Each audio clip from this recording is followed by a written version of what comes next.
Hello, I'm Danny Moss. I'm a staff officer on the professional development team here at Alberta Teachers Association, and welcome to this session, 5 Formative Assessment Strategies in Action. You can visit bit.ly/ATA-5-formative for a Wakelet collection of links for web resources that I'll be referencing here in this session.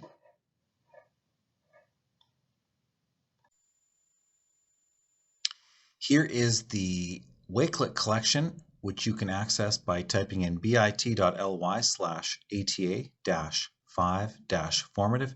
It includes a copy of the PowerPoint slides, all of the resources that we'll be talking about throughout this session.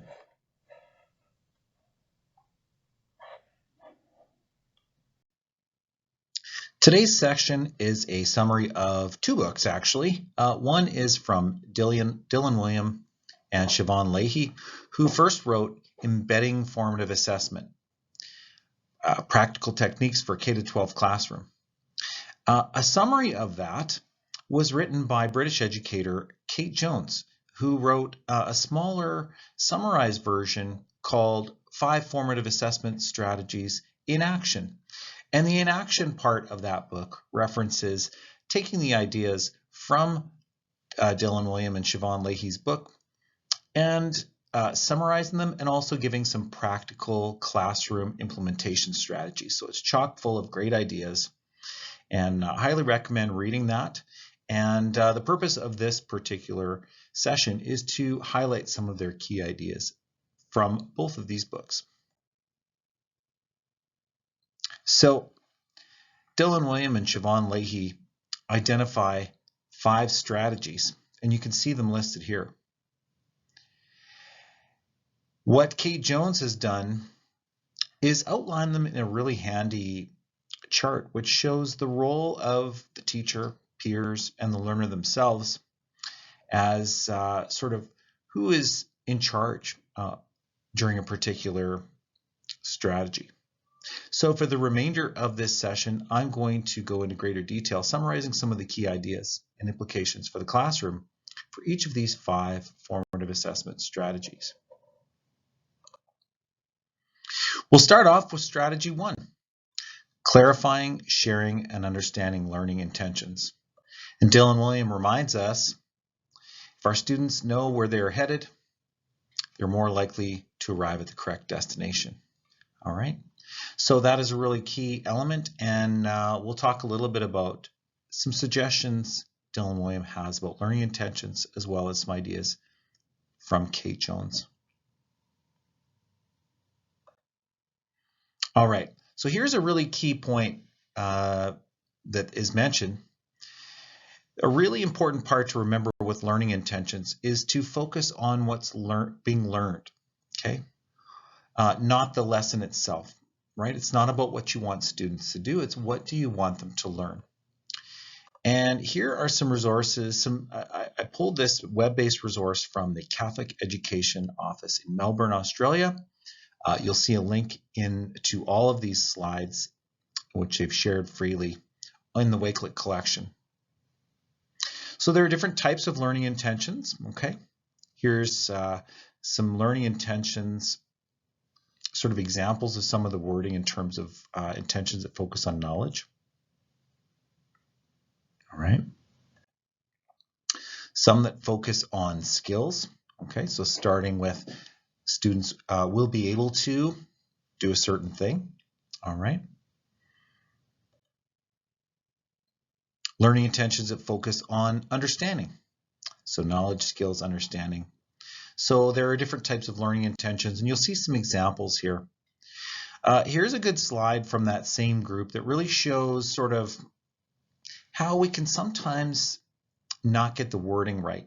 And it's really important, as you'll see here, what's really important in the learning intention is that the student understands clearly what is being intended to be learned. And that's not always the case. So some examples, you can see the first examples to list what a pet needs to remain healthy. And what is really being clarified here, what the real learning intention is, to be able to make a list, right? and given a particular context. Second example as well. You can see sometimes that learning intention, if it includes too much specific detail, it can sometimes muddle what the real intent of the learning is. So in a sense, you want to keep your learning intentions general enough that it's interesting, you want to be general enough in the learning intention such as to not cloud it with specific information about the context that may not actually be the key points that you want students to learn. All right. Here's another example. With the context, what the students thought they were learning. Okay, to write instructions to make a sandwich was the learning intention. Students thought they were learning about making a sandwich when it's actually they were learning about writing instructions. And if you change that learning intention to say to write instructions and then in brackets a sandwich, then students got more clearly. Okay. Again, focus on what the students will be learning, not what they'll be doing. Okay. There's a place for what students will be doing, and that's coming up in our success criteria. So Kate Jones makes an important point here in that when we're talking about learning, that's not necessarily something that can be observed in a single lesson. You can certainly observe what students are doing, but being that learning is that more permanent, lasting change in their knowledge, skills, and understanding, you may need to come back at a later time to really identify what students have actually learned. Okay. Some of the success criteria you may be able to observe, but in terms of that deep learning, you might not be able to tell that in a single lesson as they're acquiring that knowledge. Okay. Now the success criteria, on the other hand, are those descriptions of really the desired performance, right? Of what students are doing in the learning that we can measure during instruction. Kate Jones points out that sometimes learning intentions are written sort of as big questions, and these questions might encompass more than one lesson. So I guess this is to free teachers from the notion that they have to have a different learning intention for every class. One learning intention might take a long time, and it might be a big question of inquiry that might encompass several lessons. So here are some examples of that, and writing them as big questions.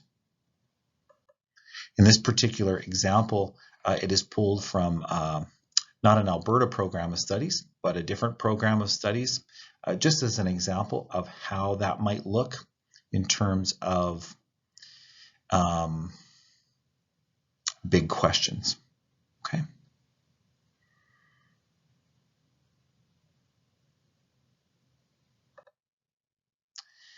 Now, the other real key point here when it comes to writing learning intentions that I referenced earlier is that what's of critical importance is that students understand that learning intention. So as they are shared with students, it's prudent to seek clarification with students to ensure that they understand. It might be some partner discussion, might be a little bit of discussion out loud. Take enough time to ensure that students really understand what the intention of the learning is. All right, I invite you to pause the video at this point if you wish to do some processing on your own or with a thinking partner or small group, whomever is watching the video with you. Got a couple of ideas. You might wish to pause and just jot down some of the key ideas that you took from this first portion of the video.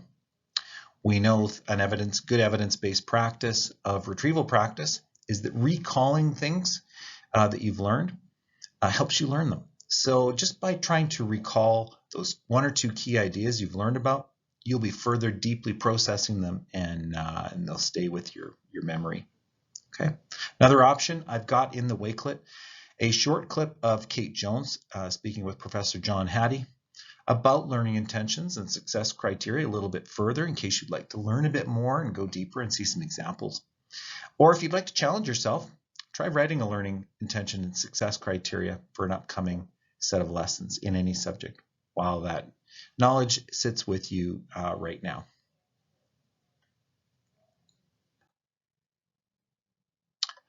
Our second formative assessment strategy in action is engineering effective discussions, tasks, and activities that elicit evidence of learning. All right.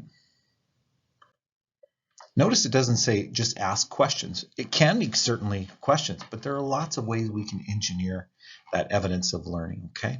Dylan Williams, again, another quote from Dylan and Siobhan Leahy. To teach well, we have to find out what students already know. All right, so let's find out evidence of learning from our students. So this can be done in a couple of different ways.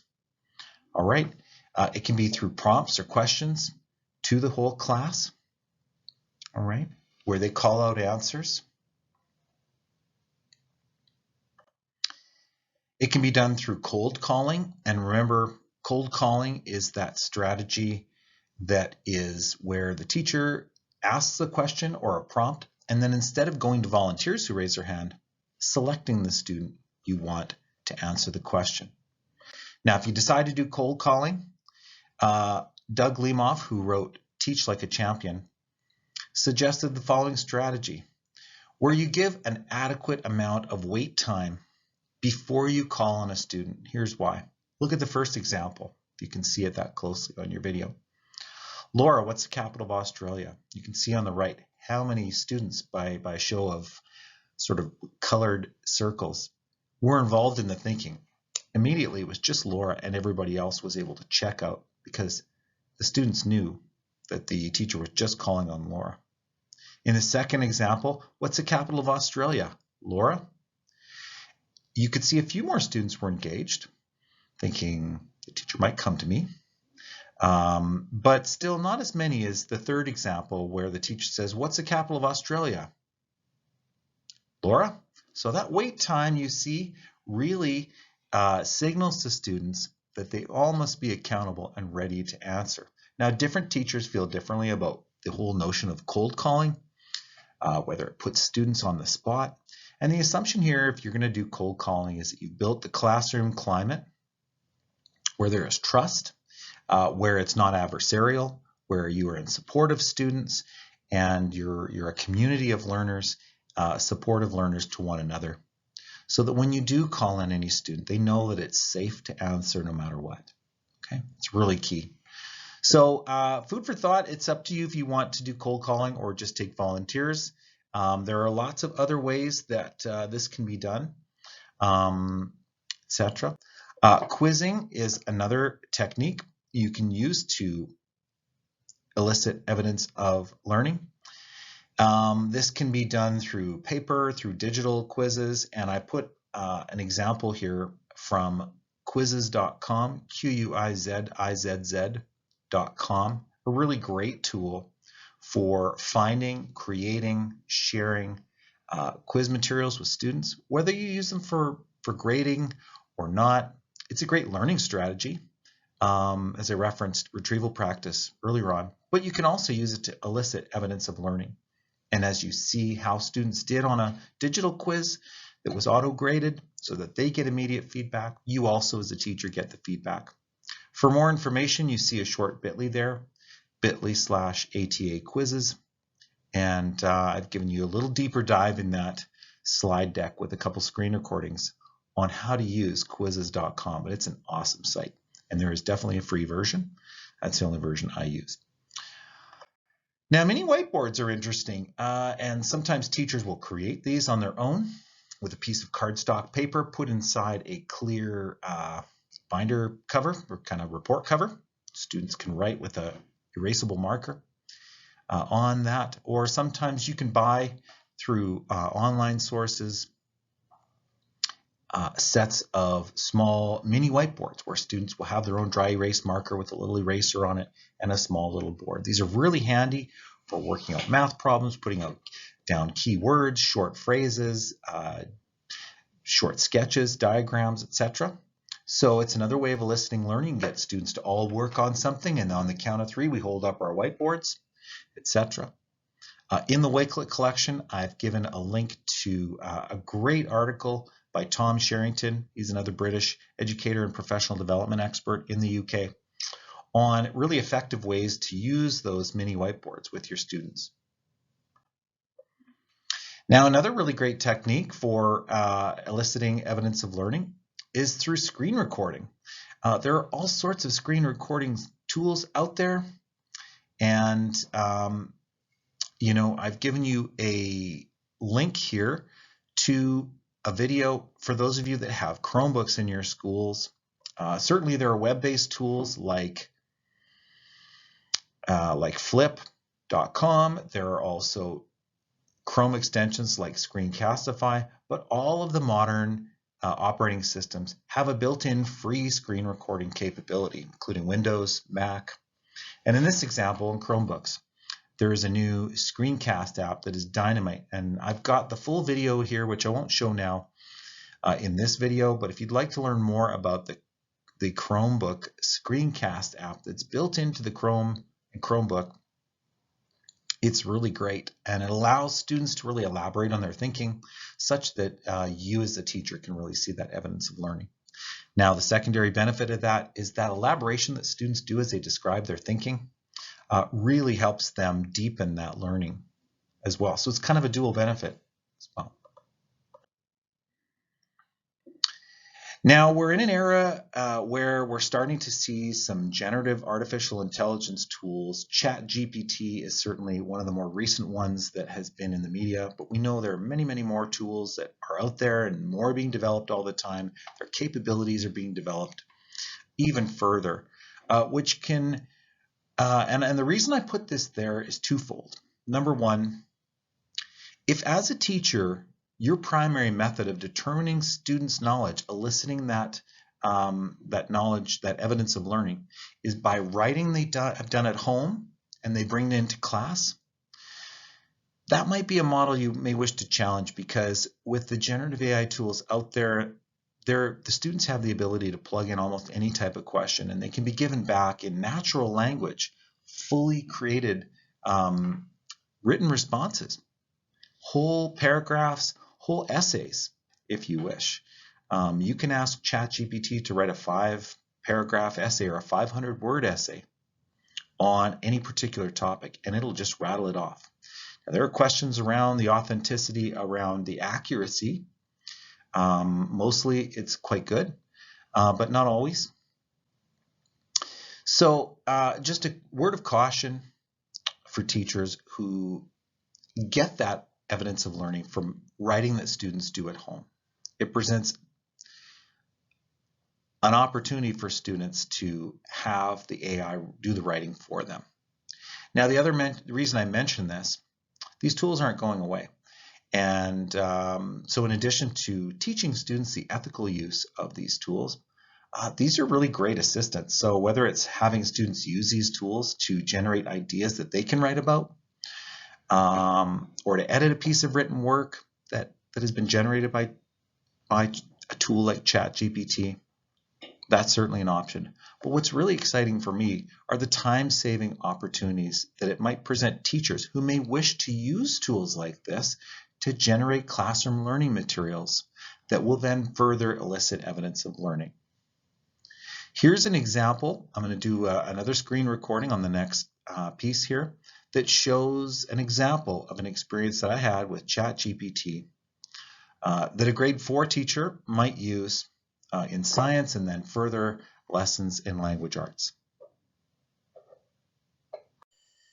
Now here's a really cool interaction I had with ChatGPT. I first started off, let's imagine I'm a grade 4 teacher teaching science and we're doing plant growth and change.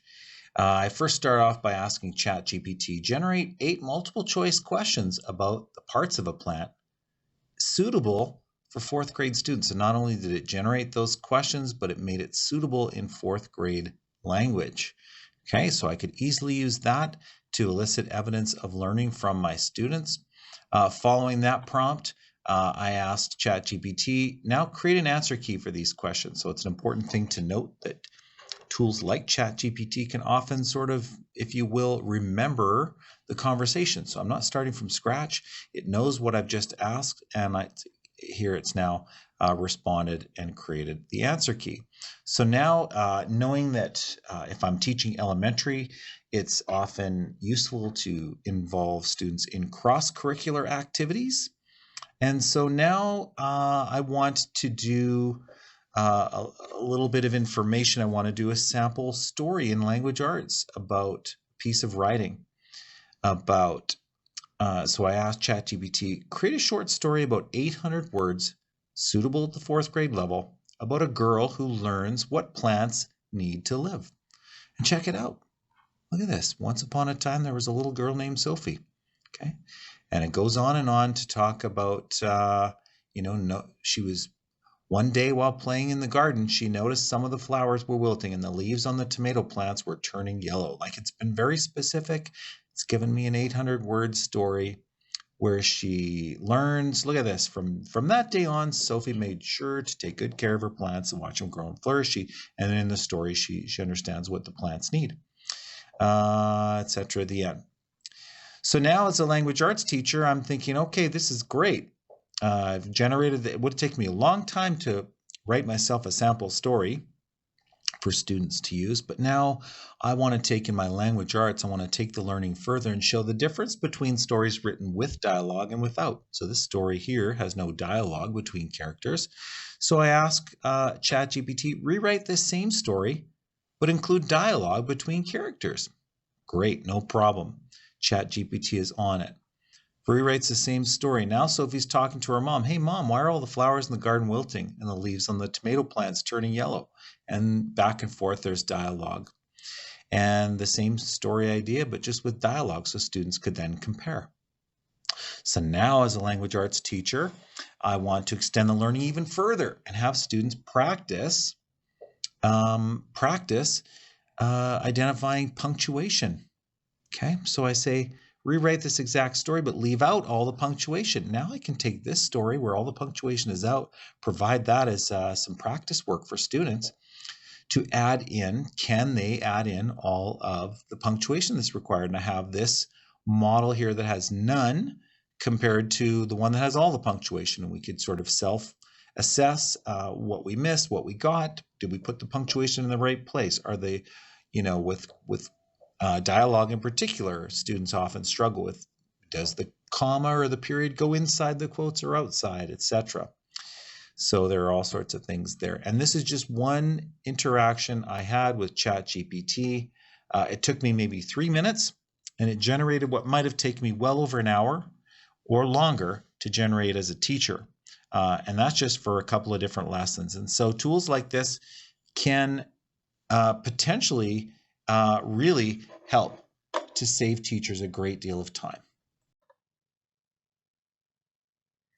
So if you'd like to pause the video and do some processing, here are some options for you with your thinking partner to have a brief discussion, as you can see. Another option is if you might wish to sign in, create an account and sign in at a tool like quizzes.com, or even visit ChatGPT and just explore it a little bit, put in some prompts to see how it might generate some lesson materials for you in a very, very short amount of time that might be able to save you hours and hours of preparation time over the school year. Remember, you are the teacher, regardless of whether you get someone else's lesson plan from a teacher guide, Teachers Pay Teachers, an educational store that sells lesson materials, or a tool like ChatGPT. You are the teacher, you know your students, you know your students' needs, and you'll always modify anyone else's learning materials to be your own as the expert teacher in the classroom. All right, we are on to the third formative assessment strategy in action, and that is providing feedback that moves the learning forward. Okay. I think as teachers, we intuitively know that feedback is important for learners. So we'll just identify some key points here. And Dylan William reminds us, connecting back to the previous strategy, that when we elicit that evidence of learning, which was our second strategy, we often see it's not exactly what we wanted them to learn. So we need to provide feedback to get that learner back on track.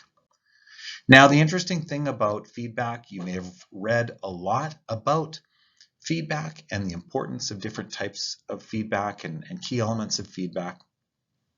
The fact is the research isn't really 100% precise and consistent.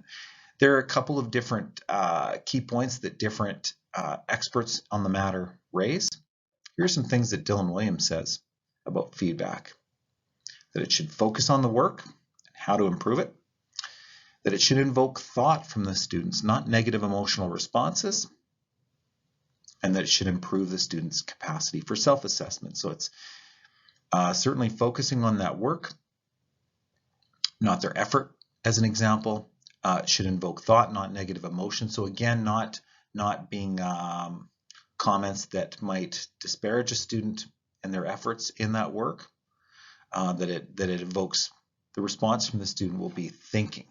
Okay, and thirdly, Williams reminds us that it helps students understand themselves as a learner, where they're at, okay, and how to get to the next level. Now, Kate Jones, in her book, 5 Formative Assessment Strategies in Action, frames feedback in a different way. And she gives 3 different ideas. Judge for yourself the overlap between Dylan Williams' suggestions and Kate Jones. Jones says that feedback should be understandable, okay, it should be helpful, and it's got to be actionable. Okay, so I'll let you read a little bit more on the screen there. And it's not that the suggestions they're making are necessarily opposed to one another, but just a different way of framing that. Now, speaking to the third point that Jones makes on feedback being actionable, she puts in her book a graphic that was created by Tom Sherrington, and I've put a link into the Wakelet collection to another great blog post of Sherrington's. And he talks more specifically about different types of actionable feedback, okay? And he talks about the 5 R's, okay? Redraft or redo, rehearse or repeat,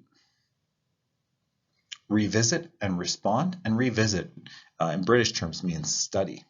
Okay, so study and respond. Relearn and retest, or research and record. And gives a lot more specific strategies around that as well. So it's a great blog post. Highly encourage you to check that one out as well on actionable feedback. Okay. Now, there are some technology tools that can really help us offer feedback to students. And for those of you who work in school divisions that have the Read and Write for Chrome extension involved, you may or may not have used a tool that I'll highlight here. It's in the Read and Write for Chrome toolbar. It's at the far right there, and it is called Voice Notes. And what it'll allow you to do in a Google Doc, for example, if the student has done some writing in a Google Doc, it will let you record a voice note of up to 1 minute long, where you can share through an audio comment your feedback on the work. Okay, this can not only is this a really effective way of providing feedback, because not only does it show your words, but it also has your voice inflection and tone and pace, which might be comforting, it might be more meaningful, less open to misinterpretation, right? We've all wondered reading a text message or an email, how did they mean that? Well, communicating with your voice certainly brings with it another additional layer or two of communication. Okay, but secondly, it can be very efficient. Now, providing detailed feedback to students can be quite time consuming. And if you are grading a whole bunch of written work done in Google Docs, this Read and Write for Chrome tool can allow you to go from one to the next, and very quickly, if you've got a headset or a microphone handy, offer very quick and efficient, in addition to being effective, feedback for all your students. So food for thought there. Now, in terms of processing options, you may wish to pause this video and do some processing about this particular assessment strategy of offering feedback. One option I've suggested is for you and your thinking partner to think about and discuss that quote. The only thing that matters with feedback is the reaction of the recipient. That is it. Okay? Feedback, no matter how well designed, that the student does not act upon is a waste of time. So William and Leahy both referenced that in the book, so have a discussion about that. Another option, I put a good clip, YouTube clip in the Wakelet collection from Dylan William about feedback. So I invite you to consider which point he makes that resonates with you best. Now, if you have the Read and Write for Chrome toolbar and you want to open up a Google Doc that you have and try out that Read and Write voice notes, it's really handy, and I invite you to try that out if you wish to. All right, we're on to the fourth formative assessment strategy in action, and that is activating students as learning resources for one another. All right. So here's a key point, the benefits of having students talk to one another about what they're learning. So many benefits, as William points out. All right, you can basically get everybody talking, not just the teacher. You can get all students learning from each other, not just the teacher. Another benefit is that as students are talking with one another, and a lot of them are communicating their understanding, it allows those misconceptions to be flushed out. Okay, and we know, again, through the learning strategy of elaborative interrogation, that really explaining your thinking helps you learn it even more deeply. Every time you deeply explain your own understanding of something, it deepens your own understanding and strengthens that memory of that understanding as well. And finally, it allows learners to sort of, as a small group or partners are sharing what their thoughts are on a particular concept or skill being learned or knowledge they're sharing, students can kind of benchmark their own performance against what the others are doing and might realize, oh, I've been doing this wrong, or I thought of this the wrong way, as I hear other people's thinking about this. Again, a reminder from Kate Jones, her thoughts on peer feedback. It should be kind, and students are not always, by default, kind to each other. They're sometimes honest, almost to a fault, and so it's important that you practice feedback. Practice the type of feedback you'd like to see. Kind, specific to a certain part, instead of saying, well, that's really good, I like that. Okay. It should be specific to a certain part of that work. And thirdly, helpful. Sometimes the kind and the helpful don't always agree with one another. Students may want to be too kind and not offer insight into something that may be wrong or flawed with the thinking or learning. But if we built those trusting relationships with our classmates, that we're here to help each other, then questioning some aspects of the learning in some form of helpful feedback might be really important. So you want to walk that line of honesty, kindness, but also being helpful. Okay. Now this is Jamie Clark. You can see Jamie's Twitter handle there. And built on those ideas of feedback being kind, specific, and helpful, Jamie has given some great sentence starters on what each of those types of feedback might look like. I've put a link to the tweet where this graphic can be found as well. It's a handy reminder that you may wish to access and teach your students about. Now, you'll also notice in the Wakelet collection, there's a tremendous video about students offering peer feedback from the Alberta Assessment Consortium. So I put a link to that page that includes a discussion guide for leaders. You can see right below the video clip, there's a sort of a download available if you wish to have a fulsome discussion about what you see in this video about peer feedback. This comes from Medicine Hat Public Schools. Or you can just watch the video. It's great. All right, so some processing options you may wish to explore. With your thinking partner,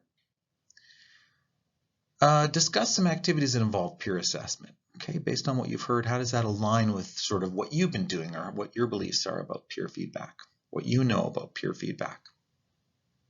Another option, watch that AAC video on peer assessment, or explore that one-pager from Jamie Clark on the different sentence starters and language that can be used that we talked about that is kind, specific, and helpful. Okay. And our fifth formative assessment strategy in action is activating students as owners of their own learning. And really, what some have argued is that even Kate Jones and Dylan William themselves in their book, is that this is kind of the holy grail, if you will. This is where all other 4 learning strategies lead us toward. We want students to own their learning, to understand themselves as learners, understand where they are at in the learning process, know how to where they need to go as next steps in their learning journey with a particular learning outcome in a destination they already know. So it really does encompass all other 4 of those strategies. Here's Tom Sherrington. I referenced Tom earlier. He's got a great blog called Teacherhead, and that's his Twitter handle as well. And Tom suggests involving students in setting learning goals, okay? Planning, monitoring, evaluating their success in all those tasks as part of that 5th strategy in action. All right, this we've spoken about. This is a great resource. Again, it comes to us from Australia. The New South Wales Government Education Department has some really dynamite resources on student self-assessment. And so I invite you, I've got a link in the Wakelet collection, and so I invite you to check that out. Now here's a really interesting thing when it comes to student self-assessment and why that feedback is so important for students really knowing themselves. Here's the thing, they've done research, and what they've found is that what students think they know and think they don't know is often very different from what they actually know and don't know. And there's a lot of reasons for that. Sometimes students will be involved in learning activities that feel very passive, like rereading something or highlighting something. Jotting notes that will give them a false sense of understanding that really aren't that effective in terms of learning strategies. Conversely, they'll sometimes feel a great deal of struggle as they try to recall things they've learned or recall strategies for skills that they're learning, and that will give them a sense that they don't know that much, or that they aren't that skilled in that particular skill. When in actuality, we know that desirable difficulty, that level of challenge they feel, is a really effective indicator of really good learning. So for both of those reasons, students are often really inaccurate in terms of what they know and what they don't know versus what they think they know and don't know. Okay, so as teachers, we need to provide that evidence in front of them that really shows them where they're at, as well as feedback in various forms, whether it's teacher feedback or peer feedback, or that evidence that gives themselves their own self-assessed feedback to know where they are and how to get to the next level and what they know and don't actually know yet. Okay. All right. Here are some options for you in your processing. And that is one option is take a look at that New South Wales self-assessment strategies page and which ones stand out to you, okay? Which are your preferred methods of getting students to really reflect on and self-assess their own work? I've also given links to, in the Wakelet collection, to two videos, again by the Alberta Assessment Consortium, regarding student self-assessment. So check one or both of those out. They've also got the accompanying discussion guide. Check that out. What really stands out for you?